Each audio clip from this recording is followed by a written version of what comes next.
अस्सलाम वालेकुम जी, this is the second video of punctuation series. इससे पहले वाली डिस्कशन में हम पंक्चुएशन को हमने डिस्कस किया था और हमने जाना था कि पंक्चुएशन क्या होती है। पंक्चुएशन के टोटल 13 साइंस होते हैं, 13 स्टॉप्स होते हैं और उसमें से सबसे पहले हमने कैपिटलाइजेशन पढ़ा था। कैपिटलाइजेशन का मतलब ये होता है कि कौन कौन से ऐसे अल्फाज वर्ड्स हैं जिनका पहला लेटर कैपिटलाइज होगा, यानी कैपिटल लेटर्स में आएगा। आज की वीडियो में हम कॉमा को डिस्कस करेंगे और उसके बाद हम इसके कुछ रूल्स और एग्जांपल्स को पढ़ने की कोशिश करेंगे। पंक्चुएशन के ऊपर सीएसएस एस्पायरेंट की थोड़ी सी ग्रिप होना इसलिए ज़रूरी है कि एक तो ये सेपरेट क्वेश्चन आने लग गया, सेकंड ये आपकी राइटिंग को उम्दा करता है और क्लैरिटी लेके आता है, और क्लैरिटी सीएसएस एस्पायरेंट्स की सबसे फर्स्ट प्रायोरिटी होनी चाहिए ताकि वो ज़्यादा से ज़्यादा स्कोर हासिल कर सकें।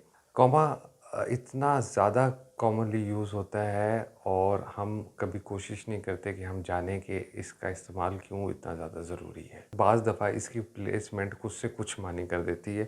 हम दो एग्जांपल देखते हैं, जैसे कि हैंग नॉट अरेस्ट हिम में अगर मैं हैंग नॉट के बाद कॉमा लगाता हूँ और हैंग के बाद कॉमा लगाता हूँ तो देखें दोनों जुमलों में फ्रेजेस के अंदर फ़र्क पड़ जाता है। हैंग नॉट अरेस्ट हिम, आप सपोज़ करें आप किसी कोर्ट रूम में खड़े हैं या आप कुछ ऐसे अपनी प्रोफेशनल कैपेसिटी में लिखते हैं कि हैंग नॉट अरेस्ट हिम का मतलब होगा इसे मत लटकाओ, इसे कैद कर लो।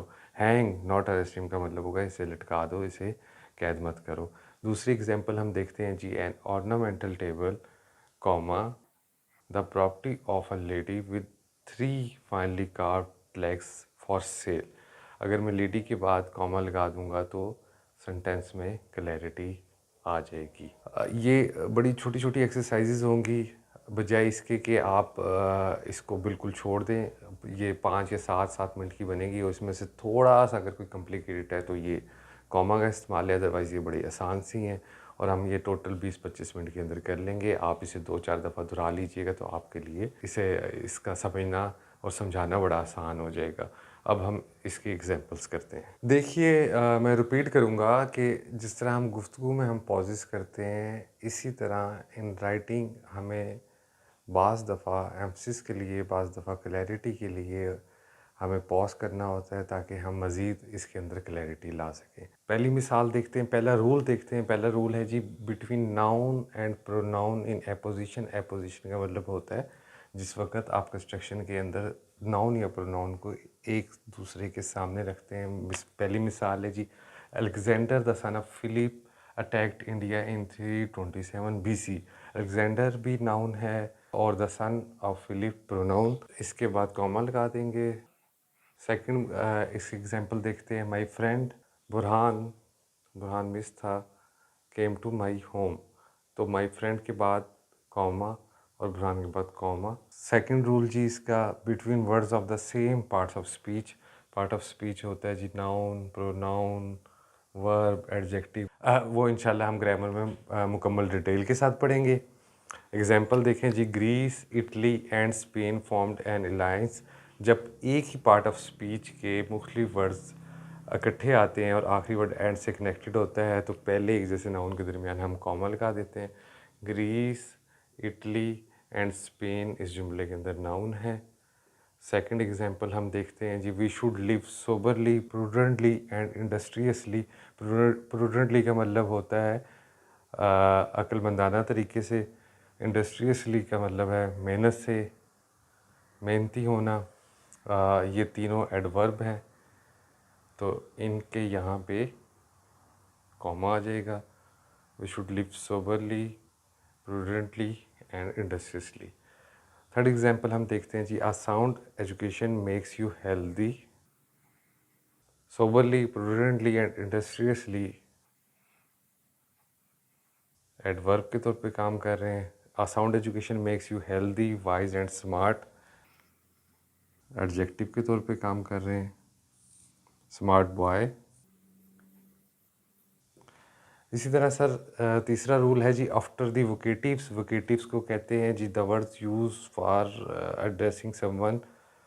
फ्रेंड्स कॉमा क्योंकि आप एड्रेस कर रहे हो। Romans comma countrymen lend me your ears. Fourth rule है जी, after an absolute construction the sun having risen. अगर हम यहाँ तक जुमला कंप्लीट करें तो ये एब्सोल्यूट कंस्ट्रक्शन बनता है, इंडिपेंडेंट खड़ा हो सकता है, ये इंडिपेंडेंट क्लॉज है। The sun having risen we all went to work. यहाँ आप अगर एंड इस्तेमाल नहीं कर रहे हो तो आप कॉमा लगा दोगे। इसी तरह सर ई आफ्टर एन एडवर्बियल फ्रेज के बाद कॉमा आ जाता है।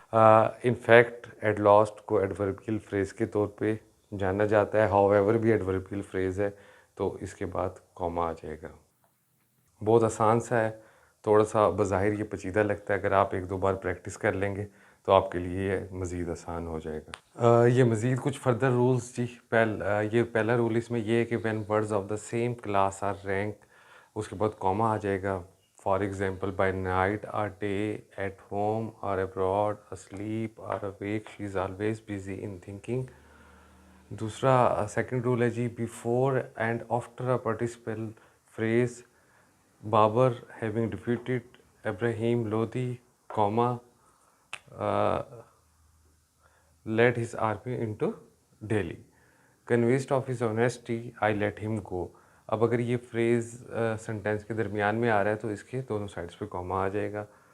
इसी तरह जी coordinating conjunctions for, but, and coordinating conjunctions होती हैं जो हम ग्रामर में पढ़ेंगे।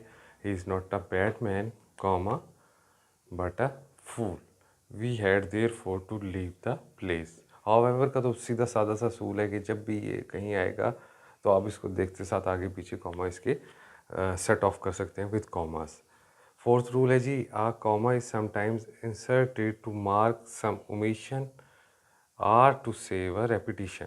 मसलन कई दफ़ा कॉमा इस लिए भी इस्तेमाल किया जाता है कि हमें रेपिटेशन ना करनी पड़े या हम उसको एस्थेटिकली खूबसूरत बना सकें। जैसे पहले एग्जांपल है, my friends are wise, semicolon, yours foolish. Otherwise ये फ़िक्र ऐसे भी लिखा जा सकता था, my friends are wise, yours friends are foolish, उसकी बजाय my friends are wise, yours foolish. कितना बैलेंस जुमला बन जाता है।